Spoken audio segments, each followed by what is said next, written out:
Um deles faz tempo que não vem. Pastor Silas Franca Dourado, da Igreja Batista Plenitude de Deus, professor de teologia e um aficionado das questões da escatologia. Ele veio aqui várias vezes defender o ponto de vista dispensacionalista, né?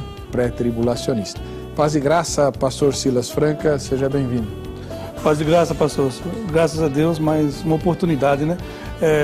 Trabalhamos muito esse tempo, houve muitos convites da Ana, na época eu não pude vir, mas o Senhor preparou esse dia para que eu pudesse aqui estar junto com os irmãos debatendo um tema tão relevante. O senhor veio magrinho, né? O senhor não queria vir antes por quê? Estava Eu acho que eu estava um pouco fofinho. Acho que é a camisa, pastor. A camisa aqui é preta, é escura assim, esconde um pouquinho, né? Você não emagreceu, não? Um pouco.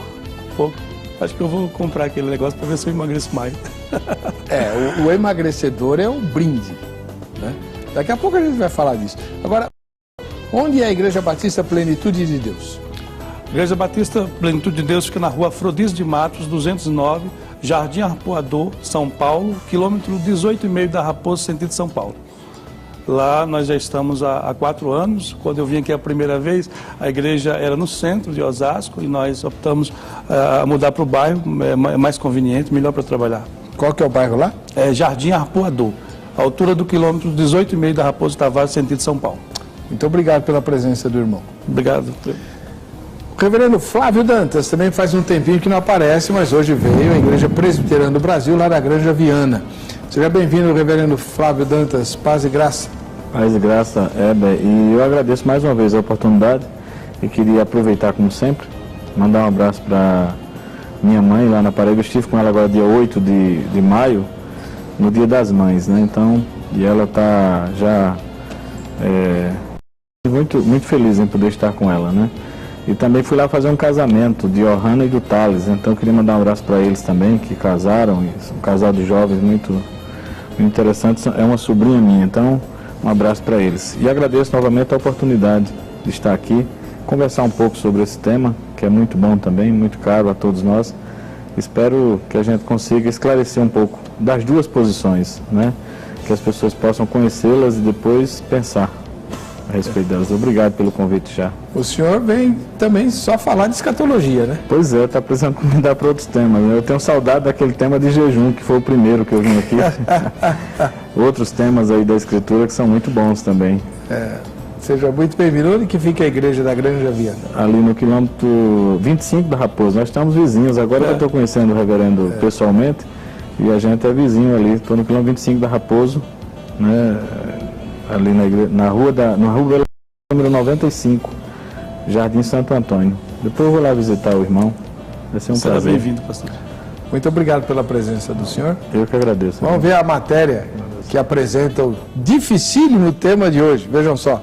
A revelação de João, descrita ali no livro de Apocalipse, sempre nos traz grandes ensinos. Alguns com certo grau de dificuldade em sua interpretação. Hoje, de forma especial, iremos analisar o capítulo de número 17. Por isso, é bom estar preparado, pois o estudo do livro de Apocalipse sempre nos traz grandes surpresas. Nosso primeiro passo será a leitura de um versículo desse capítulo, objeto do nosso estudo de hoje. Portanto, abra sua Bíblia no livro de Apocalipse, capítulo 17, versículo 5. Na sua fronte achava-se escrito um nome, um mistério: Babilônia, a mãe das meretrizes e das abominações da terra. Como podemos observar na leitura desse único versículo, o capítulo 17 traz uma descrição detalhada da grande meretriz, conforme as características descritas no texto. Essa mãe das abominações seria a Babilônia. Existem duas correntes de interpretação da Babilônia. Primeiro, e mais provável, é que esse nome seria um símbolo para a cidade de Roma, com toda a sua imoralidade. Essa representação seria uma forma de descrever todas as tentações ou seduções do mundo para o cristão. Paganismo, imoralidade sexual, festas idólatras, entre outras situações que eram e ainda são armadilhas para os cristãos. Alguns Os estudiosos preferem identificar essa Babilônia descrita por João como a cidade de Jerusalém. Com a recusa em aceitar a vinda do Messias, Jerusalém se tornou uma prostituta no simbolismo do Antigo Testamento. Tanto Jerusalém como a antiga Babilônia e a própria cidade de Roma foram exemplos de sociedades que afastavam as pessoas do verdadeiro culto. Além disso, as cidades modernas que conhecemos, com suas falsas religiões, exploração sexual, também podem ser reconhecidas como Babilônia. A descrição da grande meretriz, a prostituta, a falsificação da noiva de Cristo, toda a corrupção da Babilônia, descrita no capítulo 17, é contrastada com a pureza da noiva de Cristo. A Babilônia resume em si toda a ação do mundo pagão, atacado com sedução e buscando destruir a pureza dos santos. Apesar do cenário de grande tribulação e de dificuldades descrita por João, Deus encerra o capítulo com uma palavra de encorajamento para os seus servos. Aproveite, abra aí a sua Bíblia e leia comigo o versículo de número 17 do capítulo 17 de Apocalipse. Porque em seu coração incutiu Deus que realizem o seu pensamento, o executem a uma e deem à besta o reino que possuem, até que se cumpram as palavras de Deus. Mesmo em meio às aflições, os santos são certificados de que Deus está no controle de tudo, até mesmo desse conflito aterrador. Ainda que rapidamente, de forma resumida, conseguimos trazer uma explicação sobre o capítulo 17 de Apocalipse. Agora é a vez dos nossos convidados participarem. E olha, a missão de vocês é muito simples. Basta responder a seguinte pergunta: quais são as lições principais desse capítulo? Ficou fácil, hein? Heber, é com você aí no estúdio. Um ótimo programa e até a próxima! Ah, ficou muito fácil, uma moleza, Zeca, né? Danado que esse Zeca aí, viu? Ele já foi direto para as interpretações. Tem que mostrar os personagens, meus convidados vão ter que falar quem são as personagens descritas no livro, assim, falar da descrição delas, né? E depois tentar interpretar quem é uma, quem é outra. E muito legal também, o que eu achei na matéria, que o nosso editor poderia ter usado imagens muito mais fortes e chocantes para ilustrar a Babilônia do Brasil nos nossos dias, né? Mas ele preferiu imagens mais internacionais, suaves, de fora. Suaves. Se quisesse mostrar a esbórnia que acontece no carnaval, era muito fácil, né? Mas ele preferiu não fazer isso. Afinal de contas, essa aqui é uma emissora com um público diferenciado e você de casa merece todo o nosso respeito. Então, vamos lá. Merece respeito e presente. Para ganhar o presente, você se inscreve para o sorteio.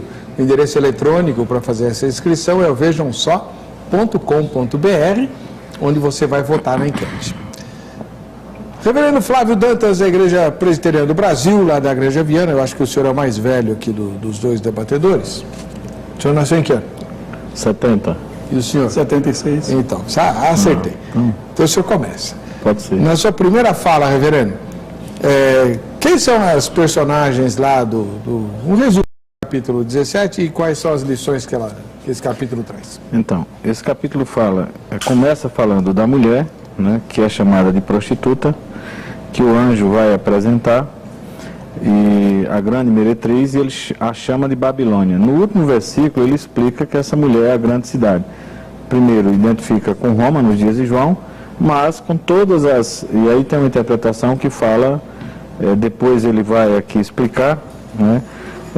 Tem 7 cabeças, e ela está montada na besta. Essa besta aparece no capítulo 13, como a primeira besta que emerge do mar, que a gente crê que seja um poder político, econômico, um governo contra, a serviço de Satanás. No capítulo 12, Satanás é lançado para a terra, não acha-se mais lugar para ele no céu, Cristo é entronizado e lança Satanás na terra. E ele então, sabendo que falta pouco tempo, ele chama alguns pessoas, algumas, digamos assim, são parceiros dele para tentar perseguir a igreja, né? São agentes de Satanás. Primeiro, essa primeira besta, que é um governo.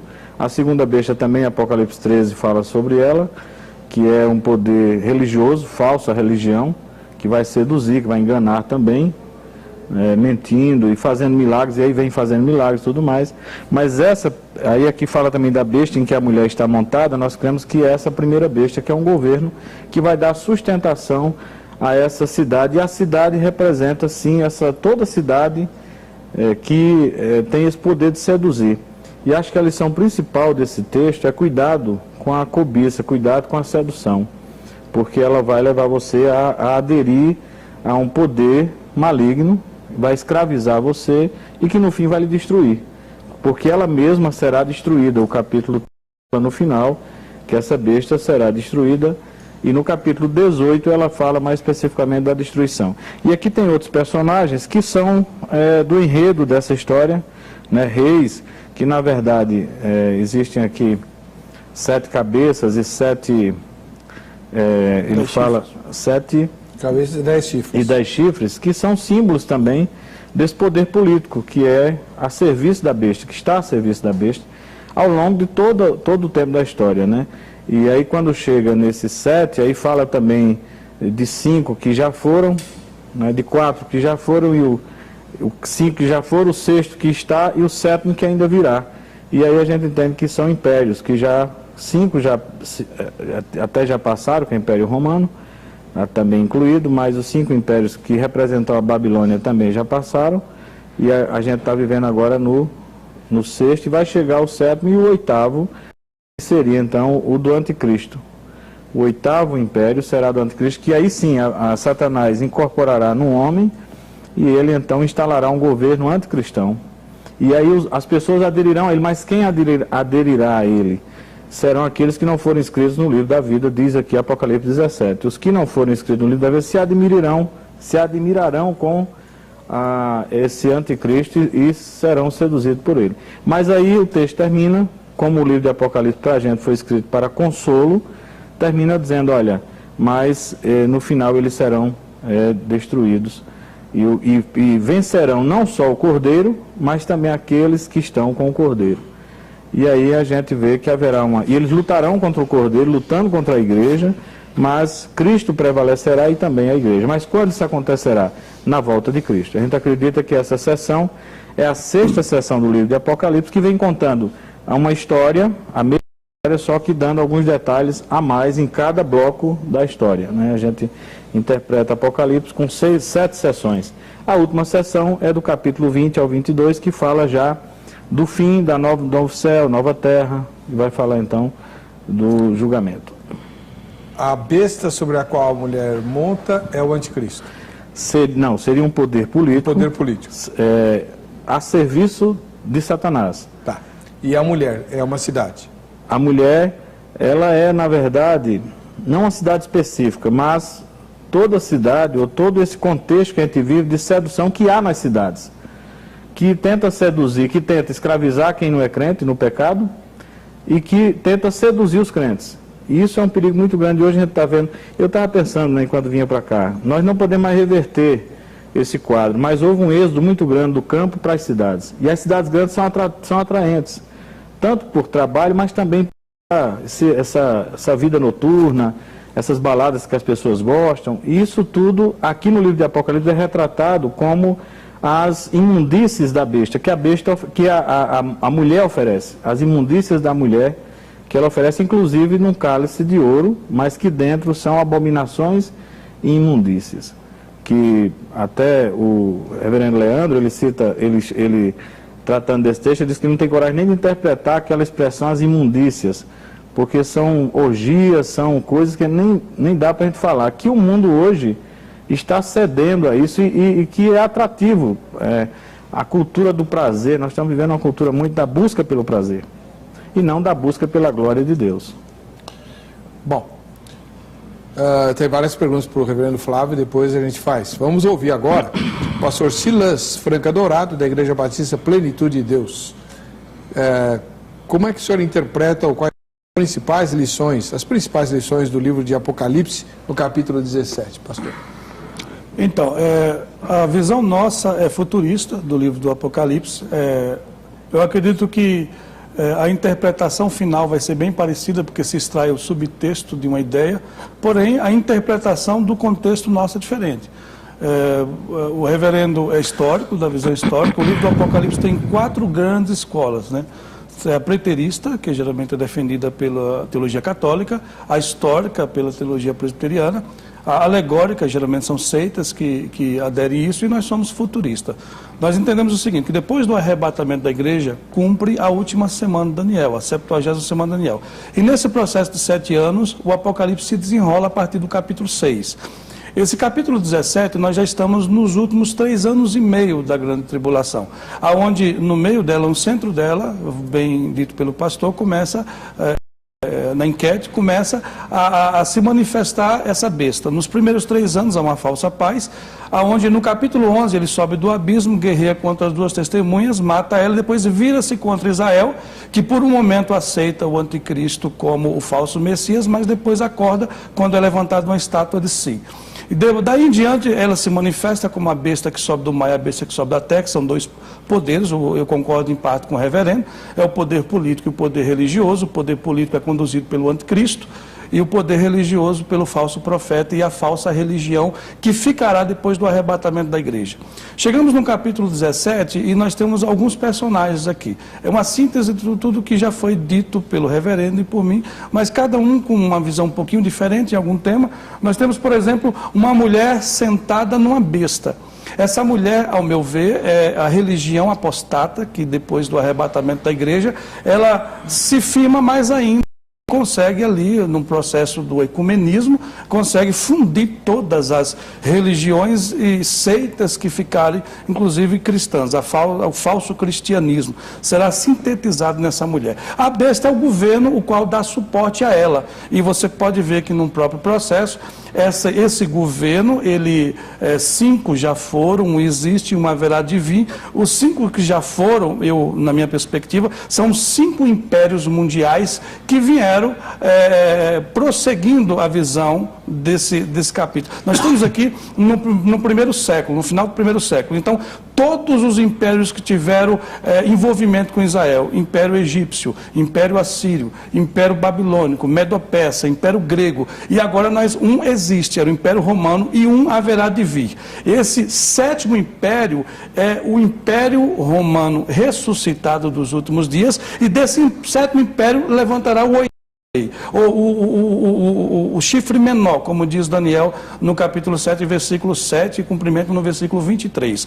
Então, os personagens são esses. Na minha perspectiva também pré-tribulacionista, eu vejo que esse cumprimento das 7 cabeças são esses impérios, e os 10 chifres são 10 personagens que receberão o reino por um tempo muito rápido, e esses personagens darão suporte ao anticristo. Num dado momento, a mulher recebe um golpe desses 10 personagens, desses 10 chifres, e é lançada a ela, é despida. Ou seja, a Babilônia, a mulher que é a falsa igreja, que é usado pelo anticristo para se promover, quando ele não precisa mais dela, ele mesmo acaba com ela, destruindo essa falsa igreja. E como nós teremos aqui a oportunidade de estar no decorrer do tempo dizendo com mais detalhes, se for necessário, personagem, e ele destruirá esse sistema e receberá, ou para si mesmo ele chamará a adoração como Deus.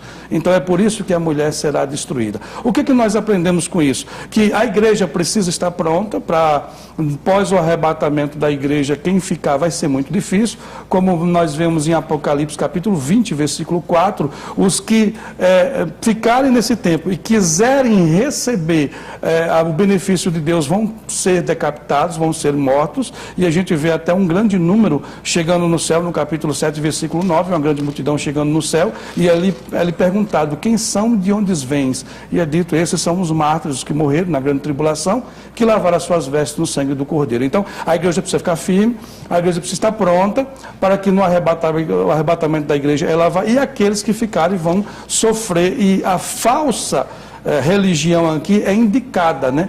E é encabeçada essa mulher que tudo indica, não é como ainda está, mas a Igreja Romana, a Igreja Católica Romana, ela encabeça esse sistema mundial, até porque não é mais novidade nenhuma que esse Papa Francisco, ele tem, desde o Concílio de Vaticano II e principalmente ele agora, ele tem feito de todos os esforços possíveis para unir todas as religiões em torno da Igreja Católica. Muito bem, agora é sua vez de opinar. A pergunta é muito rápida, né? Está lá no vejamsó.com.br, a nossa enquete tem a seguinte pergunta, vamos lá. Você entende as revelações de Apocalipse 17? Primeira resposta, sim. Segunda resposta é a minha, não entendo, vou tentar entender ao longo do programa, porque esses dois irmãos aqui vão me explicar. Se você votou na enquete, você está concorrendo ao relógio. A Academia Teológica da Graça de Deus vai mandar para você. E eu acrescento que você deve anotar o telefone da Agrade, 0 operadora 11 3115 0819, então 011 3115 0819. Amanhã você pode ligar, a Agrade vai funcionar, tem aula aos sábados, e você se informa sobre todos os cursos que a Agrade oferece, ver qual que é o oferecido, além do curso bíblico, na filial mais próxima da sua casa, vai assistir uma aula sem compromisso e depois você se torna aluno ou aluna da Academia Teológica da Graça de Deus. Tem curso até de música para instrumento de orquestra, passando por teologia, pós-graduação, análise bíblica, o curso bíblico em si, tem um monte. Liga lá amanhã e se informa, tá bom? Antes de a gente sair para o intervalo, um recado para você. A nossa emissora está para receber o anúncio do seu produto, do seu serviço ou de quem você conhece. Saiba como anunciar. Basta que você entre no facebook.com/RITTV Comercial ou no Instagram, @RITTV Comercial. E a gente vai falar de um deles agora, né? Vamos lá. Você sabe que a saúde é o bem mais precioso que Deus nos deixou nesta vida. A salvação é o mais precioso da eternidade, né? Mas nesta vida, a saúde é o mais precioso que tem. E Deus providenciou um produto que não é invenção humana, é o óleo de peixe, o famoso ômega 3. Ele colocou nos peixes, o que o homem faz é pegar esse óleo e disponibilizar para você. Existem muitas qualidades de ômega 3 por aí. Você sabe disso. O ômega 3 da Fontale, aquele que a gente anuncia aqui, e o que eu consumo, tem o melhor índice de EPA e DHA, que são os índices científicos que medem a qualidade do ômega 3. Então, o ômega 3 é fantástico, mas ele precisa ter uma qualidade superior para atingir os objetivos que você tem. Por exemplo, o ômega 3 da Fontale, já está provado, ele vai prevenir você de 9 doenças entre as 10 que mais matam no mundo. Então você já vai estar prevenido com 9, fazendo uso sistemático do ômega 3, como eu faço. Todos os dias você toma o ômega 3, ele vai limpar o seu sangue, tirar o mau colesterol, melhorar o colesterol bom, irrigar o cérebro com a boa gordura, enfim, todas aquelas coisas que você já sabe que o ômega 3 faz. Agora, o que a Fontale faz por você, eu vou te contar agora. Se você ligar no 0800 294 5000, 0800 294 5000, você vai adquirir o kit para a família, tá? Você vai, isso nos próximos 5 minutos, você vai ganhar presentes. O primeiro é esse emagrecedor, que vai te ajudar a perder de 5 a 7 quilos em um mês só. Esse é um presentaço, hein? E o outro presentaço são 2. É o gel de arnica, para dores, contusões, aquelas topadas que a gente dá, né? Bate a canela na perna da mesa e tal, o gel de arnica tira todas essas dores. Mas esse é presente só para quem ligar nos próximos 5 minutos para o 0800 294 5000 e adquirir o ômega 3 para a família. É simples, liga lá. Se você tem mais de 60 anos, você tem um descontão, né? Só vai pagar, vai pagar com bom desconto. Se você tem cartão de crédito, você só vai pagar metade, 50% de desconto já está garantido. Para o boleto bancário, você tem 45 dias de prazo para começar a pagar e parcela em 6 vezes. Então, só tem moleza, né? Não paga a ligação, não paga o frete, é só ligar. 0800 294 5000, Montale, muito mais vida e saúde para você.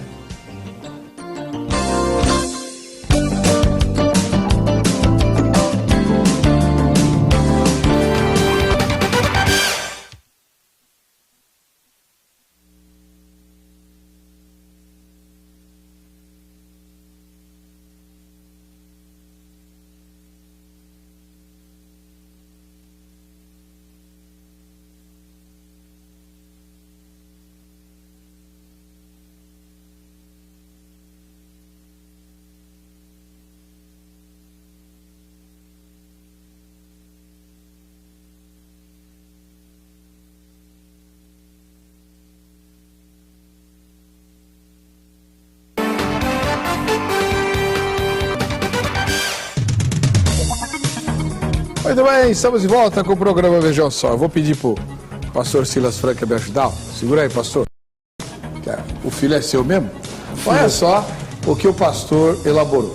Antigamente tinha um mapa assim bem mais simples e feio, né?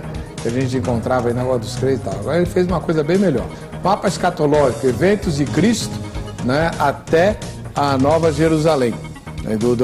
Do advento de Jesus até a hora em que a gente vai penetrar na Nova Jerusalém, quer dizer, novo céu e nova terra. Bem bacaninha, muito legal. Claro, na visão que ele defende, que é a visão dispensacionalista, certo, pastor? Certo.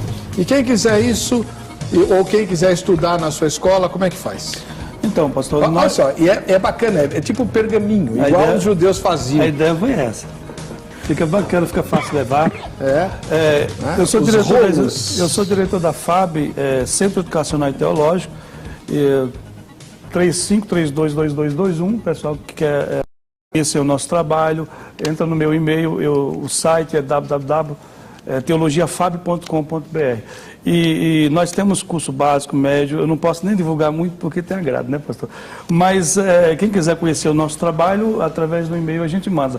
E temos vários cursos. Esse é um de muitos mapas que eu fiz. Esse mapa, na verdade, tem 11 anos, pastor, que eu elaborei ele.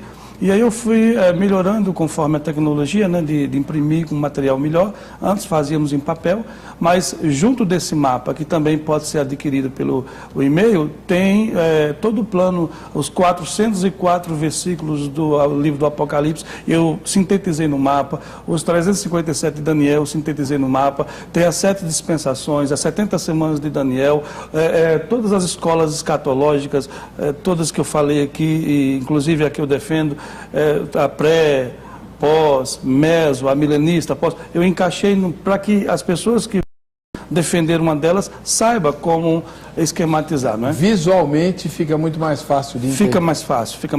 Perfeito, bom trabalho, obrigado, parabéns. Obrigado. Deus abençoe. Então, no site do programa, no vejamsó.com.br, você tem o contato do pastor Silas Franca. É só entrar em contato com ele e pedir os detalhes para esse tipo de material. Tá, obrigado. Certo? Muito bom.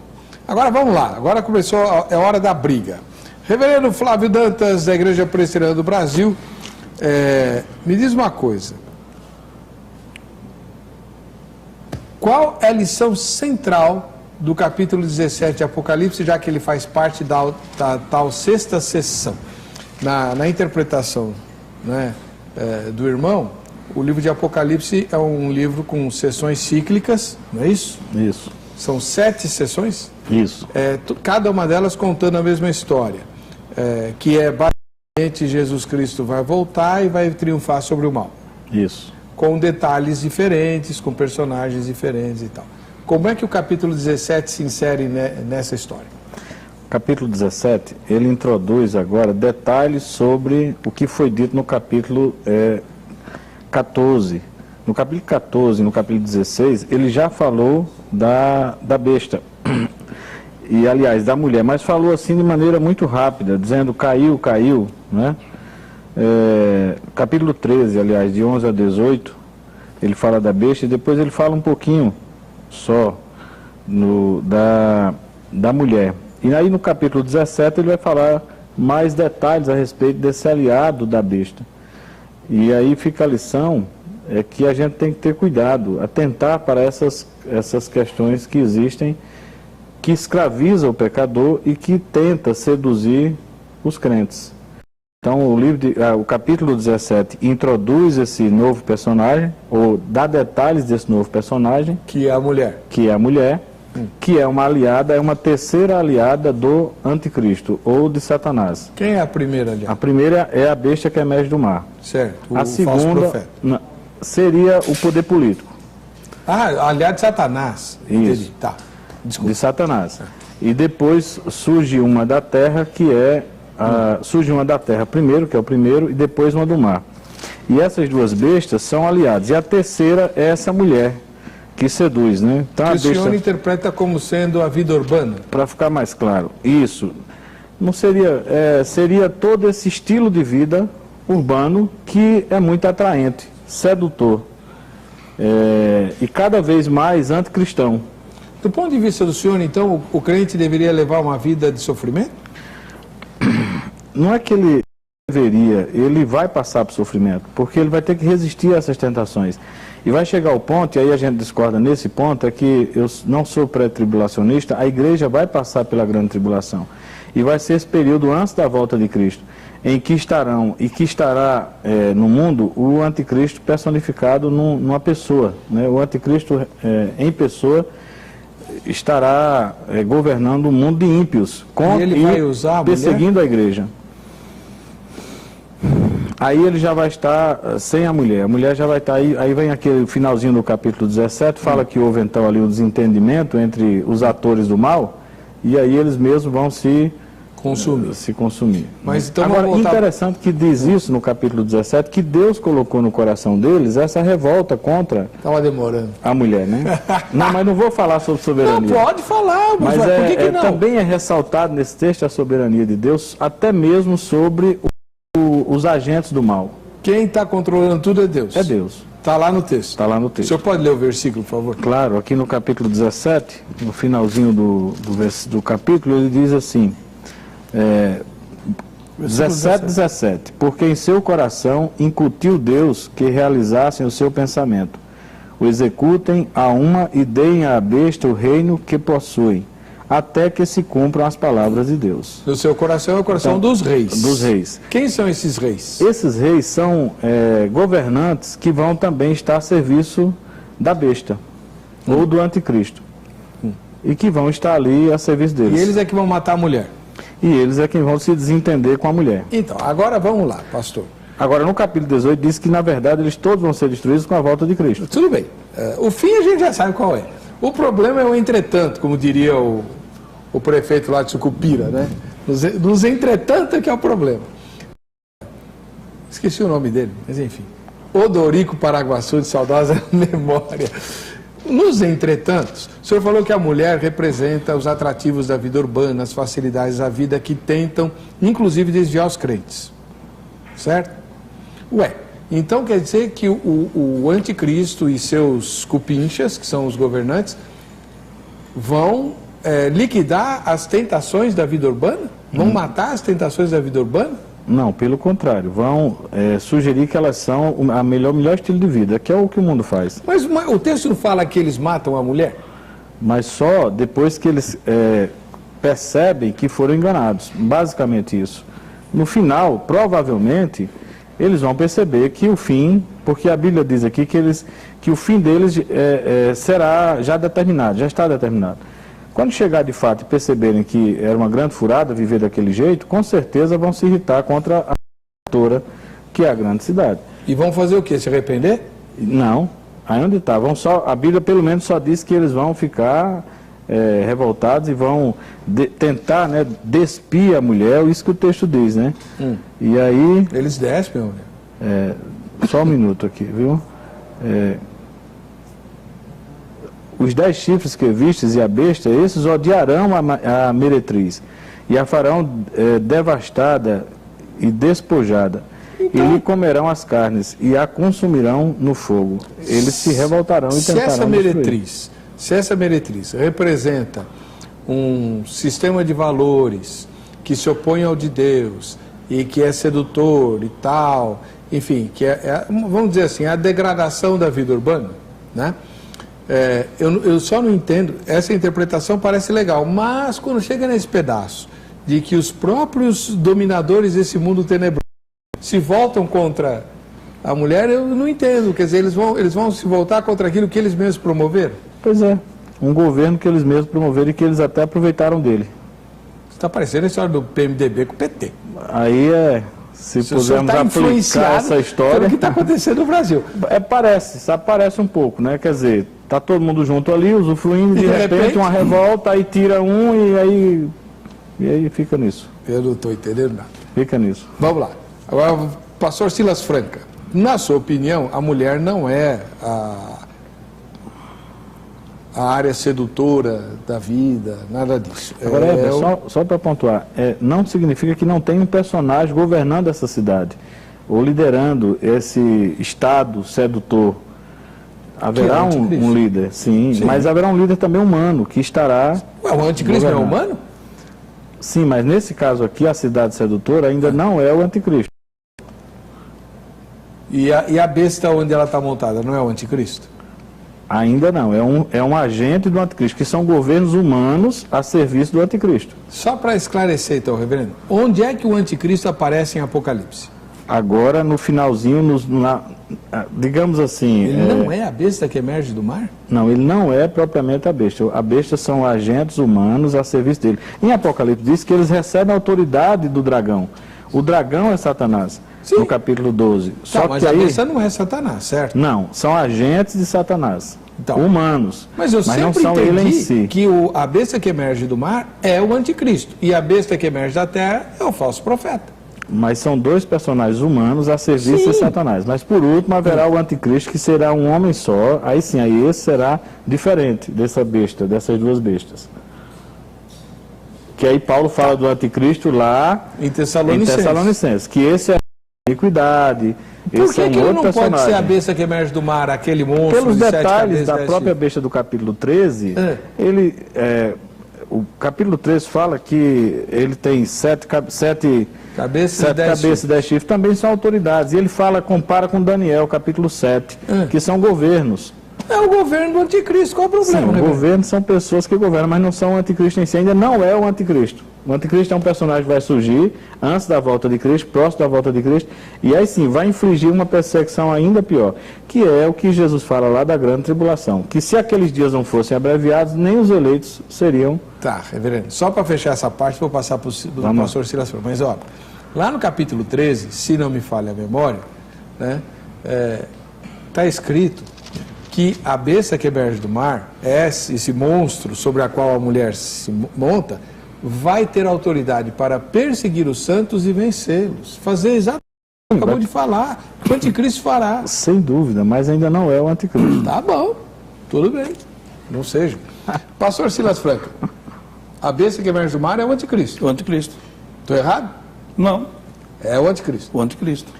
E a mulher o senhor disse que é a falsa religião. Falsa religião, o falso profeta, ele vai encabeçar essa falsa religião, então, depois ele mesmo expurga ela, dando ao anticristo a autonomia e o exalta como Deus. Aí que está. A pergunta que eu queria fazer para o senhor é o seguinte: na sua exposição do bloco anterior, o senhor identificou a mulher, essa que se veste de vermelho e tal, essa prostituta, com a falsa religião. Mas o senhor também identificou o falso profeta, desse aqui do mar, do capítulo 13, com a falsa religião. Muito bem. É a mesma personagem? Então, a falsa religião, ela tem um personagem que usará essa falsa religião pelo tempo que precisa, até promover e dar toda a autoridade o anticristo. Quando ela já não precisar mais, essa falsa religião, que tem vários deuses, agora é eliminada para que a adoração seja de um personagem só. E isso é dito no capítulo, a partir do versículo 16, você vai ver que é dada a esse personagem a autonomia como Deus. Então, usa-se a falsa religião nesse processo, porque quando o arrebatamento acontece, nós entramos no período dos 7 anos com uma igreja apostata, aonde os crentes que não estavam com a vida no altar, vamos dizer assim, eles não foram arrebatados. Alguns caíram a ficha e, de alguma forma, serão perseguidos por não aceitar o sistema. Outros aderirão a esse sistema. E esse sistema é justamente montado para promover toda a autoridade que sobe do mar, do anticristo. Quando o anticristo chegar no cume que ele quer, no propósito que ele quer, ele levanta uma imagem de si mesmo, Daniel capítulo 9, versículo 27, deseja e agora obriga que todos o adorem. Israel percebe que ele não é nada daquilo, o falso Messias que os judeus acreditaram. Então Israel não aceita isso e é perseguido no capítulo 12, você vê lá. E esse sistema religioso é agora destruído pelo próprio anticristo, que embute aqui 10 chifres pequenos, 10 reis, que promove a exaltação para ele, voltando-se contra essa falsa religião e eliminando com ela, porque ele não precisa mais dela. Tá. Então, a primeira pergunta para o senhor. Por que o texto de Apocalipse 17 identifica a mulher como Babilônia, a mãe das meretrizes e abominações da terra? Tá, vamos começar a estudar desde a época do Gênesis capítulo 11, com Nimrod, Semiramis, Talmuz. É uma exposição rápida, você vai ver que Isaías, Jeremias, Ezequiel exorta Israel justamente para adoração à rainha dos céus, que era Semiramis. A igreja apostata, ela assume isso, e tinha até um dito que era o cumprimento de Gênesis 3,15, o nascimento de Talmuz, que se dizia que ele era o cumprimento da profecia de Eva. É uma forma de manipular o cumprimento depois do verdadeiro Messias. Pois bem, nessa conjectura babilônica, se promove a mulher como a rainha dos céus, a mãe do suposto Deus, e isso é copiada muito e bem evidente pela igreja romana, quando tenta promover Maria como mãe e rainha dos céus e mãe de Deus, que isso é uma situação que copia-se. Então hoje eu vejo... Mas Maria é mãe de Jesus. Então, mãe de Jesus ela não é mãe de Deus. Jesus...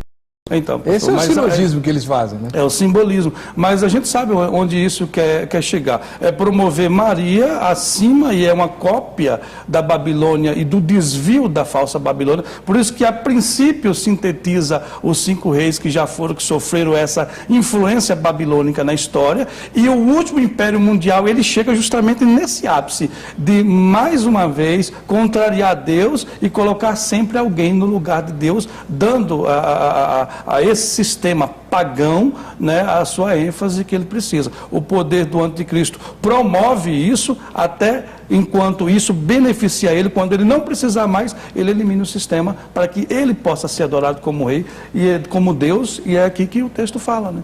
Então ele não precisa mais da mulher, ele usa a mulher para o seu intento, depois que ele não precisa. A gente, até usando um sistema aí de partido político, a gente sabe que um usa o outro, depois elimina, né? Isso está claro. Agora, o que não está claro, pastor, é o seguinte: o senhor fala que a mulher representa a falsa religião. Do ponto de vista da Bíblia, me corrija se eu estiver errado, só tem uma fé verdadeira, que é a fé no Senhor, Criador de todas as coisas, Pai do Senhor Jesus Cristo, e só uma maneira de se vincular a Deus, que é por meio da fé justamente no sacrifício de Jesus. É isso? Isso. Todas as outras religiões ou manifestações religiosas são falsas. Então, e aquelas que se dizem verdadeiras e tentam copiar isso, mas embute a adoração a falsos deuses e incensos, como a religião babilônica fazia. Então, assim, não precisamos ter muito tempo para sintetizar todo o processo babilônico, desde quando muda para Pérgamo, e lá você vê os sacerdotes, que depois é copiado, quando isso vem para dentro da igreja, é copiado pela igreja quando vai se desviando depois de Constantino, assumindo toda essa patente que vem desde da religião babilônica, e aí a mulher representa uma falsa religião, não todas. Não, a mulher representa o sistema religioso mundano. Ah, tá. Então abarca todas as religiões. Não, todas. Porque isso é uma ideia da maçonaria, isso é uma ideia da nova ordem mundial, implantar tudo no sistema só, pastor. Porque a verdadeira igreja, ela sai da terra no arrebatamento. O que ficar é o resto. Para o senhor, quem é ou o que representa o falso profeta? Vai ser um homem que vai... aí a gente tem 3 personagens aqui que são agentes de Satanás. Sim. Ainda não é o anticristo. No capítulo 13, ele fala sobre esses dois, a besta que emerge do mar e a besta que emerge da terra. Esses dois são dois personagens que vão, um vai ter o governo político, que vai unificar mesmo o mundo. Outro vai ter o poder religioso, que vai unificar as religiões. E nesse mundo aí de religião unificada e governo unificado, e um após o outro, vai estar a igreja. E essa igreja vai ser perseguida porque não vai aceitar, porque esse poder depois vai requerer adoração mesmo, e a igreja não vai adorá-lo. Aí, além desses dois agentes, e esses são agentes ainda de Satanás, segundo o capítulo 13, que são dois agentes. E ainda tem essa mulher, que é uma cidade que é sedutora, que aí, provavelmente, para mim, é todas as cidades onde há essa sedução hoje em dia. Sedução não com falsa religião, mas sedução com lascívia, os vícios, a prostituição, que é dessa impureza que fala aqui que está cheio o cálice daquela mulher, que é diferente de uma sedução religiosa. A sedução religiosa será feita pelo falso profeta. No capítulo 13, ele fala da besta que emerge da terra, e diz também opera grandes sinais, de maneira que até o fogo do céu faz descer a terra diante dos homens, seduz os que habitam sobre... Lendo o capítulo 13, versículo 13 e 14. Tá. Seduz a partir de atos de milagres, a partir de uma religião falsa e de milagres. E depois ele, porque está a serviço de Satanás, vão requerer então que todas as pessoas, depois de acreditarem neles, passem a servir também ao anticristo. Mas ainda não são o anticristo, são três personagens. Por que que não são? Porque o texto fala de três personagens diferentes, inclusive com atitudes diferentes, para trabalhos diferentes, áreas diferentes de atuação. Eu entendo. Eu só estranho o senhor defender isso, porque o senhor é um dos que defendem a leitura cíclica de Apocalipse. Sim. Se Apocalipse sempre fala a mesma história, o anticristo vai estar presente nos ciclos. Mas se o anticristo não se manifesta aí, ele se manifesta quando? Não sei. Porque assim, se tem dois textos chaves, que seria em tese o anticristo, e eles não aparecem aí, eles vão aparecer onde, pastor? E depois uma coisa interessante, no capítulo 19, o anticristo e o falso profeta é lançado no lago de fogo vivo. E como é que eu lanço alguém? O reverendo Dantas vai responder isso no próximo bloco, porque agora nós vamos ouvir o que os não especialistas... Bom, não sei se o Zeca entrevistou algum especialista lá onde ele foi fazer a pergunta até. Vamos ver. Em Apocalipse 17 tem a descrição da grande meretriz. Quais lições a gente pode tirar desse texto?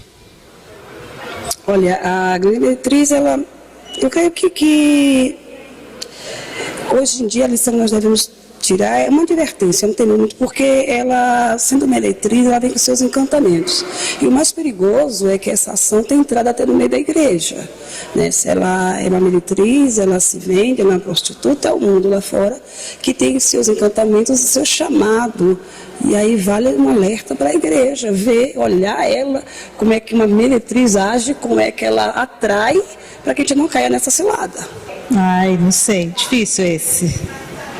Deve ser o que a gente está vivendo hoje, né? Deve ser essa crise, né? Mas algo, espiritualmente falando, pior do que a crise de hoje, né? A grande meretriz hoje, ela seria podemos dizer, o encantamento, né? Age como um encantamento dentro das igrejas, né? E aí aqueles que estiveram dispersos, infelizmente, vão cair nesse encantamento. Ai, não sei. Não sei. Ai, não sei. Difícil esse. Deve ser o que a gente está vivendo hoje, né? Deve ser essa crise, né? Mas algo, espiritualmente falando, pior do que a crise de hoje, né? O editor gostou dessa opinião, porque ele pôs duas vezes. Essa que termina já tinha passado antes. Ele gostou. Né? Não dá para saber e tal. Mas também uma pergunta dessa, assim, na seca, você chega lá, a pessoa está fazendo compra, o que Apocalipse 17 Meu, o Zeca também é duro, hein? Tá doido, só. Até para erudito é complicado, né? É complicado. Então vamos falar de uma coisa que não seja complicada. O meu blog, você já foi lá? Faz uma visitinha para me conhecer melhor. Não tem muito a ver com o trabalho que a gente faz aqui, ele é independente, tá? Esse aí é o último sermão. A foto do House está aí de propósito, né? Foi escolhida pelo João para ilustrar o tema do sermão, né? O nome do sermão. Especialistas em quê? O House é o especialista em tudo, né? Da televisão. Esse sermão foi pregado lá na nossa igreja, só tem o áudio, e ele parte de uma pergunta, não é? Se fizéssemos uma pesquisa no Brasil com 10 mil ímpios, com a seguinte pergunta, uma pergunta só. Na sua opinião, os cristãos são especialistas em quê? Qual seria a resposta que eles dariam? Essas 10 mil pessoas. Nós somos especialistas em quê?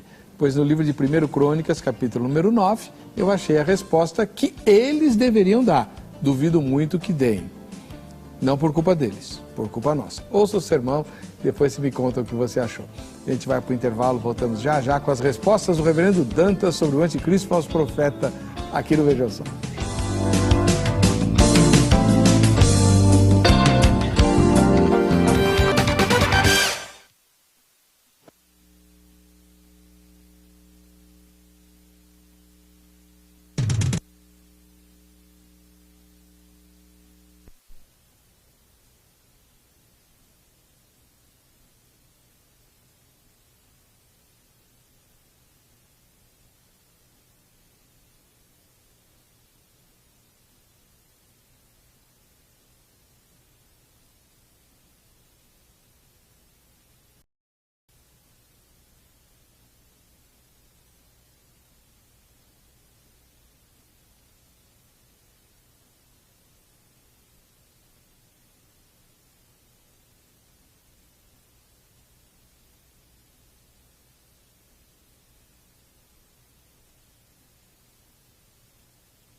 Muito bem, esse é o programa Vejam Só, agradecendo o carinho da sua audiência. Que bom que você nos recebe aí na sua casa, né? Tomara que você seja o sorteado ou a sorteada de hoje. Mas antes de a gente continuar a briga, o reverendo Dantas vai explicar para nós por que o anticristo não pode aparecer no capítulo, até o capítulo 17 de Apocalipse, só vai aparecer depois. Porque eu nunca vi ninguém defender essa ideia. Aliás, toda vez que a gente discute Apocalipse, eu aprendo alguma coisa nova. Tem uma inovação. Mas eu também. É impressionante, né? Isso porque Deus falou que não podia acrescentar nada no livro. Imagina se pudesse. Tem a ver com interpretação, né, pastor? Tá doido. Se você tiver 3 pessoas falando sobre o Apocalipse, você vai ter no mínimo 4 opiniões. Mas o Zeca preparou para nós Vejam Só Que Coisa. Vamos ver.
Muito bem, agradecendo o carinho da sua audiência, que bom que você nos recebe aí na sua casa, né? O Vejam Só de hoje está discutindo o Apocalipse capítulo 17. E o reverendo Dantas, ministro da Igreja Presbiteriana do Brasil, pastor da IPB lá de Igreja Viana, está insistindo com a gente aqui que o anticristo e o falso profeta só vão aparecer no livro de Apocalipse depois do capítulo 17. E a gente sempre os vê a partir do capítulo 13. Por que, reverendo? Na verdade, Satanás atua no mundo sempre, desde a queda do homem até hoje. A gente está falando aí de um estágio diferente da ação de Satanás, do aparecimento dele de uma forma diferente no mundo, para agir de maneira diferente. Isso vai acontecer antes da volta de Cristo. Segundo a Tessalonicenses, fala um pouco isso, né? Ninguém vos engane, capítulo 2, versículo 3, de ninguém, de nenhum modo vos engane, porque isto não acontecerá sem que primeiro venha a apostasia e seja revelado o homem da iniquidade, o filho da perdição. E aí ele diz aqui, com efeito, versículo 7, com efeito o mistério da iniquidade já opera, e aguarda somente que seja afastado aquele que agora o detém. Então será de fato revelado o iníquo, a quem o Senhor Jesus matará com o sopro de sua boca e o destruirá pela manifestação da sua vinda. A gente está falando de estágios diferentes. Quando chega em Apocalipse 17, versículo 8, e aí eu vou dar uma interpretação do reverendo, tem que dar o crédito a ele, reverendo Leandro, e ele explica esse versículo 8, falando de 4 estágios Então lê primeiro o versículo. Da ação de Satanás. Versículo, né? A besta que viste era e não é. Está para emergir do abismo e caminha para a destruição. Ele fala aqui de 4 estágios. Era, não é, e vai emergir e vai ser destruída. Tá. Então são aparições diferentes de Satanás. Quando ele diz que era, porque Satanás, antes de Cristo, quando Cristo veio, cumpriu aquilo de Gênesis 3,15, esmagou a cabeça de Satanás, mas feriu uma das cabeças, como está lá no capítulo 12, 13 de Apocalipse. Satanás foi ferido, e ele então, quando Cristo veio ao mundo, morreu, ressuscitou e foi assunto aos céus, e diz, toda autoridade me foi dada, o poder de Satanás foi restrito. E a gente já sabe da interpretação amilenista de que Satanás então foi preso e ele já não pode mais seduzir as nações, e por isso que o Evangelho alcançou todas as nações. Satanás está limitado, ele não está sem agir, então, mas ele está mais limitado. Ele era, agora ele não é. Agora tanto dos dias de João está escrevendo aquilo ali, já a partir dos dias de João, já a partir de Pentecostes, Satanás está limitado, e ele já não é mais aquele que era. Tá, ele está limitado. Mas ele surgirá. E ele surgirá através de 3 agentes e depois como 8º reino, que diz aqui em Apocalipse 17. Aí será o dele mesmo, será o do anticristo, aquele homem da iniquidade que vai surgir. A quem todos estes vão entregar o reino. E aí, quando isso tiver acontecido, e passará um pouco tempo, e aí Jesus volta e ele mesmo destruirá o anticristo. Então, aí no capítulo 18 vai falar da destruição ainda do agente, que é a mulher, para depois falar dos outros inimigos, dos outros agentes. No capítulo 19 fala de júbilo no céu. Aí no capítulo 20 vai começar de novo a história falando de Satanás, dos 1000 anos, mas isso volta à história do primeiro século, para falar que Satanás foi preso lá, e até o julgamento no capítulo 21, 22. E a volta de Cristo colocará fim a esse império do mal que surgirá nos últimos dias. Então, Satanás, ele virá ainda e será depois destruído. Então, essa é a sequência. Não é que Satanás não esteja no mundo e nem esteja agindo. Só que ele não está agindo ainda. Falando do anticristo e do falso profeta. Então, o anticristo ainda não surgiu. Tá. Não, vai surgir ainda. No capítulo 17, ele ainda não surgiu. Ele vai surgir no capítulo 17, lá no final, depois que a besta, então, aquilo que nisso a gente concorda, os agentes do mal se desentenderão, e então o anticristo toma o lugar e assume o domínio do mundo, perseguindo ainda os cristãos. Agora, e aqui no texto fala que os cristãos serão mortos, tanto pela mulher. A mulher, ela se embriaga não com a sedução que ela oferece ao mundo, o mundo se embriaga, mas ela se embriaga com o sangue dos mártires.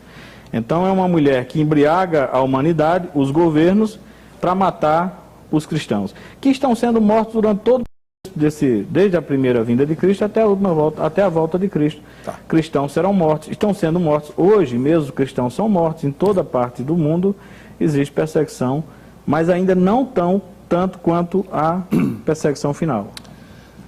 Pastor Silas Franca, como é que o senhor interpreta esse versículo aí das 4 etapas? Então, uma vez eu debati com o reverendo Leandro, são pensamentos diferentes, pastor, eu não concordo. Tem só algo que a gente concordou entre nós, mas é totalmente diferente da nossa visão. Até porque essa mulher, observe que no Antigo Testamento, a mulher é sempre usado pelos profetas, Jeremias faz muito isso, um símbolo de Israel. Você chega no Novo Testamento, a mulher, a virgem, símbolo da igreja. E agora, de novo, você tem uma mulher, no capítulo 12, símbolo de Israel. E agora, uma outra mulher, símbolo de um lugar ou de uma prostituta. Olhando o cumprimento do texto, você vê que uma posição geográfica, que alguns intérpretes, eles entram, uns acreditam que sim, outros acreditam que não, pelo fato de ter 7 montes ali. Alguns sugerem que Roma, mas se você for ver, quem encabeça o mundo, encabeçou historicamente, é o Vaticano. E o Vaticano fica no centro de Roma, são 44 metros quadrados, bem no centro de Roma. E essa Roma está entre, de fato, 7 montes, no processo histórico, e principalmente quando João escreveu o Apocalipse, já era cunhado uma moeda com Roma entre os 7 montes. Então, era uma visão para a época de João, dando uma perspectiva de onde a mulher estaria. Então, Roma, no sentido do Império Romano, com a mulher no centro, que é o Vaticano, e de fato o Vaticano colocou reis na história, tirou reis, é quem mais se embriagou com o sangue dos santos. Isso aí não é novidade para ninguém, é questão histórica. Então, tá. Mas então, nessa interpretação, como é que o senhor explicou aquela que era e não é, e que há de vir e caminha para a destruição? Então, aquela que era e não é, o sistema pagão, que é encabeçado depois, era e passa por todos os impérios, o sistema pagão. Egito, Assíria, Babilônia, Medo-Persa, Grécia e agora em Roma. Todo o processo de desvio espiritual, de idolatria, de tentar ofuscar ou desconstruir a ideia do Deus verdadeiro, aquela que era. É um sistema religioso mundial que agora era, no tempo de João, através do Império Romano. Mas não é. Então, mas no tempo de João havia o sistema religioso, e quando eu falo aquela que era, estou falando dos 7 reis. Dos né? 7 passados. Então, e aquela que há de vir, o mesmo sistema, porque no tempo de João, a igreja não era apostata. A igreja não tinha os gnósticos, mas a igreja em si não era apostata. Por isso que João não está vivendo essa apostasia de forma que se irá no final dos dias. João tem ali, quando ele escreve o Evangelho de João, a gente sabe que ninguém começa um evangelho daquele jeito. Um princípio era o verbo.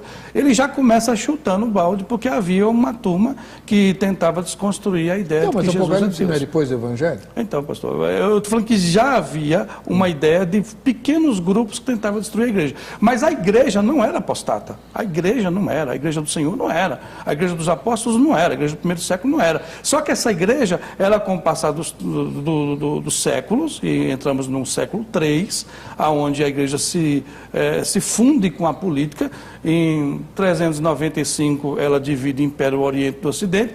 476 o Império Romano politicamente cai, e alguns advogam que esse cair do Império Romano tem 2 significados, que é a besta que morreu e depois reviveu, que do ano 476 o Império Romano politicamente falando deixa de existir. Eu acho que é mais equilibrado esse tipo de raciocínio, e no final dos dias esse Império Romano, que é a sede do anticristo, o governo mundial politicamente falando, encabeçado pelo anticristo, ele vai ressurgir com muita força. Então, na visão nossa, é assim que se cumpre, e também pode ser um líder mundial que de forma espetacular será cometido de morte, para que mostre que ele é um ser diferente. Pode acontecer isso, mas tem tudo a ver também com o Império Romano revivido. Então é a ideia inicial que a gente tem sobre isso. Muito bem. Então vejo que essa mulher é um símbolo hoje, pela conjectura geográfica, pela forma como embriagou as nações da terra e seduz sim os reinos da terra. Você vai dizer que um papa, quando chega num país, recebido como chefe de Estado, em um lugarzinho desse tamanho, representando mundialmente, falando, e o poder que o Vaticano exerce hoje, espiritualmente, sobre todas as nações da terra, mandando o seu o seu ensinamento para todas as religiões do mundo, influenciando todas as nações do mundo. Isso aí é sem precedente na história. Olha, então, eu sei que essa interpretação que o senhor acabou de trazer, ela sempre foi muito popular até alguns anos atrás, né? Algumas décadas atrás. O questionamento que eu faço é o seguinte, e também muito natural que tenha emergido nas igrejas reformadas, nas igrejas que enfrentaram o poder papal na época da Reforma. O que eu questiono hoje é o seguinte,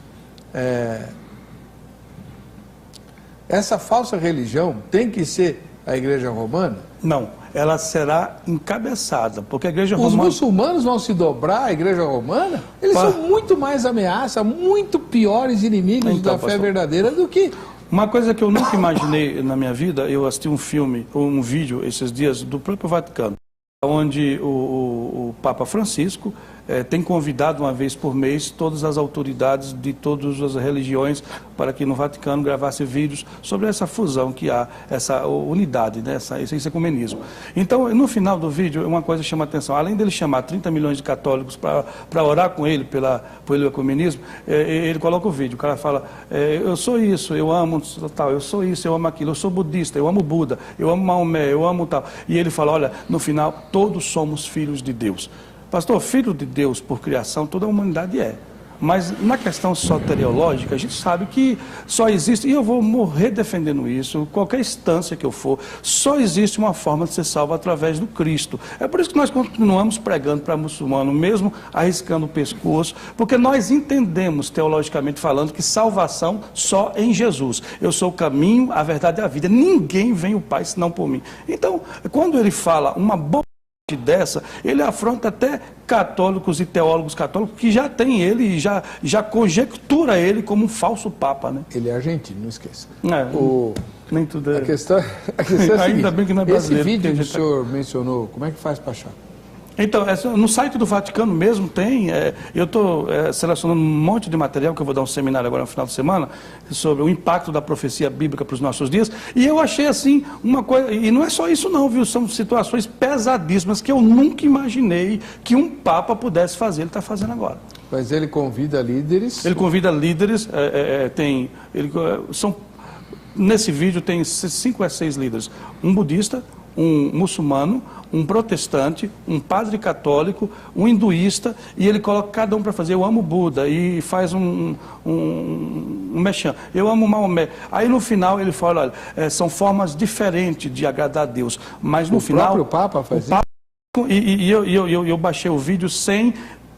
em português, na língua deles mesmos, com a frase embaixo, com a legenda, para que ninguém diga que a gente está manipulando o texto. E ele fala, no final, todos somos filhos de Deus. Não é não, meu irmão. Todos somos filhos de Deus. Que conversa é essa? Nós acreditamos na pessoa do Cristo. Colocar Jesus no nível de Buda, de Maomé, não desfazendo a questão religiosa de ninguém, pastor, isso é simplesmente, ao meu ver, ridículo. Muito bem. Reverendo Dantas, como é que o senhor vê o trabalho do falso profeta no futuro, dobrando inclusive os muçulmanos? Eu estou citando os muçulmanos como exemplo, no passado eram os católicos, como a gente acabou de ouvir aqui, né? Mas hoje a grande força religiosa no mundo, e a religião que mais cresce no mundo é o islamismo, né? Especialmente nos Estados Unidos, acredite se quiser. Então, eu tenho aquela ideia, pastor, da guerra de Gog e Magog, 38, 39, que o Islã vai perder muito ali, né? A força do Islã vai perder muito. Quando, um pouco antes do arrebatamento, um pouco depois, a Rússia encabeça 15 nações e tenta invadir Israel. Alguns colocam essa guerra no meio da grande tribulação, outros confundem ela com Armagedon, são características diferentes de guerra, outros confundem ela com Apocalipse capítulo 20, porque tem o princípio do mesmo nome, né, que é chamado, a gente na hermenêutica trabalha isso, que é paralelo verbal. Tá, e mas não... o que o Gog e Magog tem a ver com o Islã?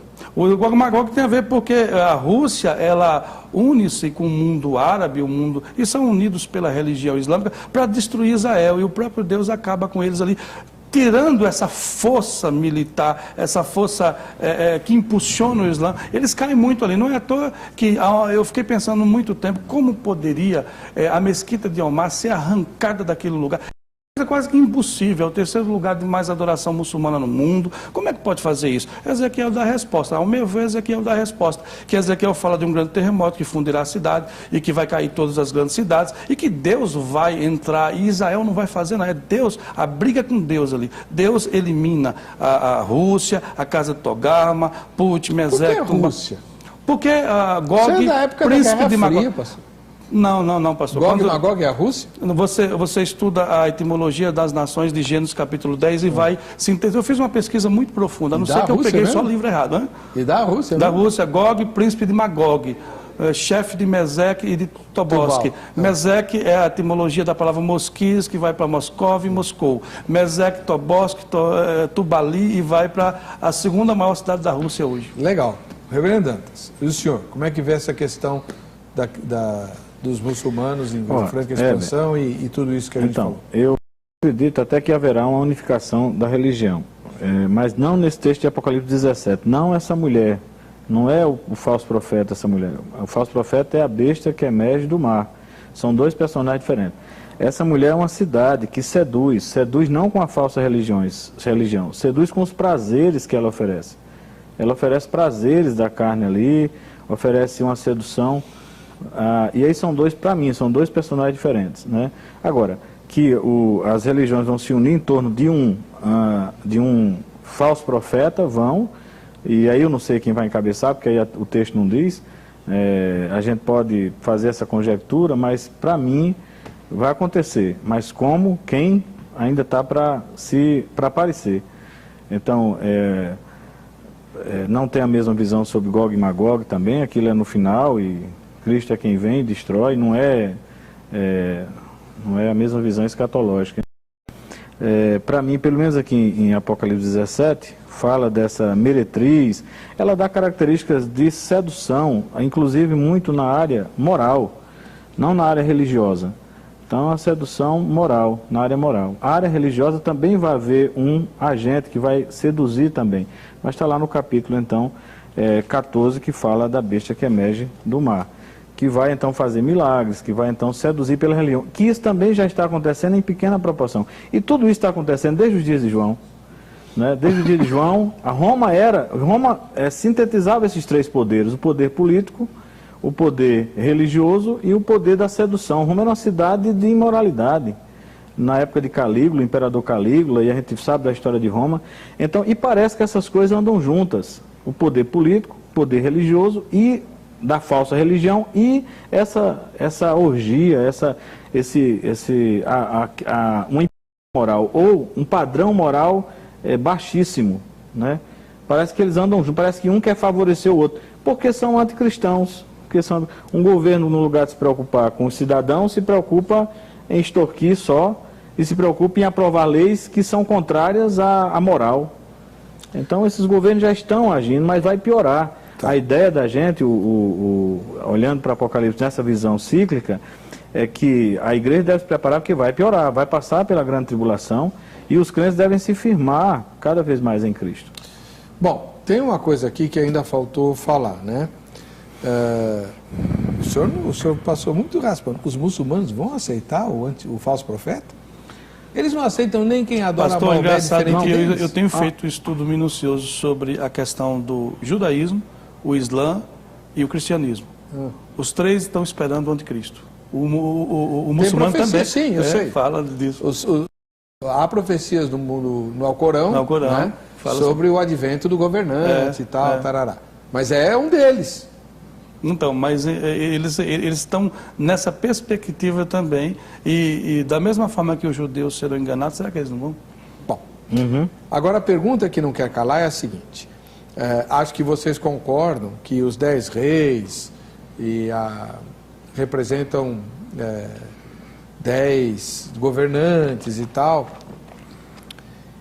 e se não me engano foi o senhor que falou, pastor Silas, que o ressurgimento do Império Romano é uma das características do advento do anticristo, certo? Certo. Ele vai começar o império dele pelo antigo Império Romano. O território do antigo Império Romano era a Europa, a bacia do Mediterrâneo. Sim. Não a Europa inteira, mas a bacia do Mediterrâneo. O cenário já não é de hoje, não está mais lá, está na América do Norte. Então. Né? E aí? E aí? Isso é chamado de cosmovisão, pastor. Você nunca olha para o mundo e olha para a Bíblia. Você sempre olha para a Bíblia e olha para o mundo. Porque o mundo, ele muda, a Bíblia não. Então, assim, eu nunca interpreto uma visão como, por exemplo, o anticristo. Eu vejo, tem 3 tipos de escatologia, né? Tem a escatologia especulativa, a escatologia teológica e a escatologia bíblica. Você tem que ter cuidado em ter uma boa escatologia teológica, porque uma boa escola com a escatologia bíblica você consegue se sair bem. Mas a escatologia especulativa, essa é terrível. 90% da escatologia feita na internet hoje é especulativa. É aquela escatologia que o cara fala, o Barack Obama é o anticristo. Irmão, por quê? Ah, não sei, eu estou dizendo que é porque é. Não existe isso, não tem esse fundamento. Como a América do Norte, ela entra na profecia bíblica? Não. Ela Mas entra com mesmo? as nações. O Brasil também entra. Não precisa ser a Europa. Não, eu acredito que a célula do anticristo será o antigo império. Porque é a sequência das pernas da estátua. Os pés da estátua estão ligados às pernas, e lá onde era o antigo Império Romano, ela será revivida. O Império Romano vai renascer. Não necessariamente, se você falar, o país tal, eu não creio bem assim. Eu creio que haverá 10 personagens que receberão o reino por 1 hora. É muito rápido. E esse reino por 1 hora é o que eles precisam para projetar o anticristo. E o senhor? Como é que vê essa questão da Europa? Olha, sinceramente, o texto não diz absolutamente, especificamente onde vai ser, pelo menos da Escritura. O texto, capítulo 2 de Daniel, capítulo 4 de Daniel, capítulo 3 do Apocalipse, capítulo 17 do Apocalipse, uma parte das Escrituras lança luz sobre outra. Como o pastor leu 2 Tessalonicenses, a gente pode ler Daniel e ver uma sequência de governos que apareceriam. Os pés da estátua nunca cumpriu e sai ali na sequência das pedras. Mas ali, a figura de Daniel, por exemplo, depois diz que Deus levantou uma pedra, essa quebrou totalmente a estátua. Que é justamente... E que um reino o que jamais... Mas sim, quem falou que não é? O capítulo aquele 19 reino que o senhor leu Cristo, é esse aquele reino. reino é o reino de Cristo. Então, e quem diz que não é? Jamais se fará. Então, mas aí não está falando do Império Romano. Então, está falando que Jesus destrói todos os impérios. O senhor acabou de ler o texto. Sim, exatamente. Então, que no final, Jesus acaba com tudo. Sim, não, no final não. Na vinda de Cristo foi que se cumpriu Daniel. Não, no final do texto nós lemos. No final do texto não, sei, mas a estátua de Daniel diz que ela será quebrada por uma mão sem auxílio de homens. Jesus. E que aquilo é uma profecia a respeito da vinda de Cristo, a primeira vinda de Cristo. É a pedra cortada sem auxílio de homens do corpo. Sim, quando Cristo veio, então, nenhum reino mais se estabeleceu, só o reino de Cristo. Então quem são os arteiros da estátua? Veja, esse reino é eterno, esse reino subsiste. Nenhum império se tornará mais universal no sentido duradouro. Será por pouco tempo mesmo. Então, mas o senhor está encontrado. Se isso já aconteceu lá, por que o senhor leu o texto dizendo que vai acontecer de novo? Não, agora, veja, no final dos tempos, virá um reino que será do anticristo. Mas esse não durará muito, será por pouco tempo. Aí Jesus joga a pedra de novo? Não joga pedra. Jesus vem e destrói. Aí a segunda vinda de Cristo. Então o cumprimento não é lá, é aqui. Mas, veja, Daniel lá fala dos 4 reinos que passaram. Os 4 reinos, depois no Império Romano, nasceu Jesus. Nasceu Jesus. Jesus vindo ali, instalou o reino de Deus. O reino de Deus já está no mundo. Entre os homens, no coração dos homens. Mas e nós já estamos vivendo no reino de Deus. E agora, depois de Cristo, nenhum reino mais se tornou um império universal. Essa é a questão do amilenismo. Essa é a questão. Mas Daniel fala dele. Não tem problema. O nosso tempo acabou. Anota aí, Ronaldo. Minha sugestão de reunião de pauta. Daniel tal, a estátua de Nabucodonosor, a estátua de Nabucodonosor. Daniel 2. Daniel capítulo 2. Já se cumpriu ou ainda se cumprirá? Pronto. Aí vocês dois vêm e quebram o pau sobre Daniel. Quebra o pau, né? Não vou quebrar o pau pro pastor, não, que não a gente o que a gente defende aqui são escolas diferentes. Já se cumpriu ou ainda se cumprirá? Certo? E depois a gente melhora o GC. O importante é você aí de casa anotar o contato dos 2 irmãos, tanto do pastor Silas Franca Dourado, da Igreja Batista Plenitude de Deus, que esteve conosco aqui, né? Quanto o reverendo Flávio Dantas, da Igreja Presbiteriana do Brasil, pastor da Granja Viana. O contato desses 2 irmãos está no site vejamsó.com.br e você pode, esse aí. Aí você, clicando ali no aba convidados, você tem o contato deles e pode então escrever e-mails, fazer perguntas, fazer convite para palestras, né, tirar suas dúvidas, mandar oferta, tudo isso. Né, tá tranquilo, tá bom? Obrigado pela presença dos irmãos. Eu Deus que agradeço. Abençoe. Vamos ver quem é que vai ganhar o relógio da grade hoje. Márcia Calan Schwartz, de Cuiabá. Tem uma grade sensacional aí em Cuiabá, tá? Procura lá. Para você que fica com a gente, que fica com essa emissora, a paz e a graça do Senhor Jesus, nós nos veremos no próximo Vejam Só.